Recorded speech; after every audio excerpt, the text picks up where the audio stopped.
ஐயகோ, என் உடம்பில் ரத்தம் ஓடவில்லை, சிந்தூர் தான் ஓடுகிறது. எனது ரத்தம் கொதிக்கிறது.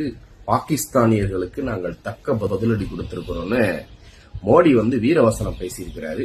பீகார்ல தேர்தல் வருது. தேர்தல் வந்தாலே மோடி வீரவசனம் பேசுவார் அப்படிங்கிறதுல எந்த சந்தேகமும் இல்லை.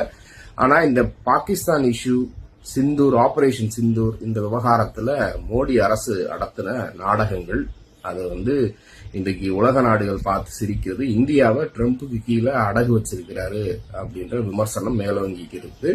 இந்த நேரத்தில் ராகுல் காந்தி ஒரு முக்கியமான கேள்வியை கேட்கிறார். என்ன அப்படின்னு பாத்தீங்கன்னா, கேமரா முன்னாடி மட்டும் ஏன் உங்க ரத்தம் கொதிக்குது? பாகிஸ்தான் கொடுத்த அறிக்கையை ஏன் நம்புனீங்க? தீவிரவாதத்தை குறித்து அவங்க கொடுத்த அறிக்கையை ஏன் நம்புனீங்க? ட்ரம்போட காலடியில இந்தியாவை ஏன் அடகு வச்சீங்க?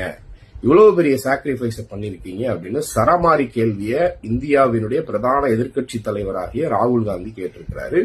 இந்த கேள்வியை குறித்து எந்த ஊடகமும் விவாதிக்கல. சமீபத்துல கோடி மீடியாக்கள் சொல்லக்கூடிய மோடியின் அடிமை மீடியாக்கள் காங்கிரஸ் கட்சி துருக்கியில ஒரு ஆபீஸ் வச்சிருக்கின்ற அளவுக்கு எல்லாம் பில்டப் கொடுத்தானுங்க, பீல் அவுட் ஆனுங்க. அது காங்கிரஸ்ன்ற பேர்ல எங்க இருந்தாலும் அது காங்கிரஸ் கட்சியினுடைய அலுவலகமா அப்படின்னு காங்கிரஸ் கட்சி அவர்கள் மீது வழக்கும் போட்டிருக்குது. மோடியினுடைய வீரவசனத்தை குறித்து நீங்க என்ன நினைக்கிறீங்கன்றத மறக்காம கமெண்ட்ல சொல்லுங்க.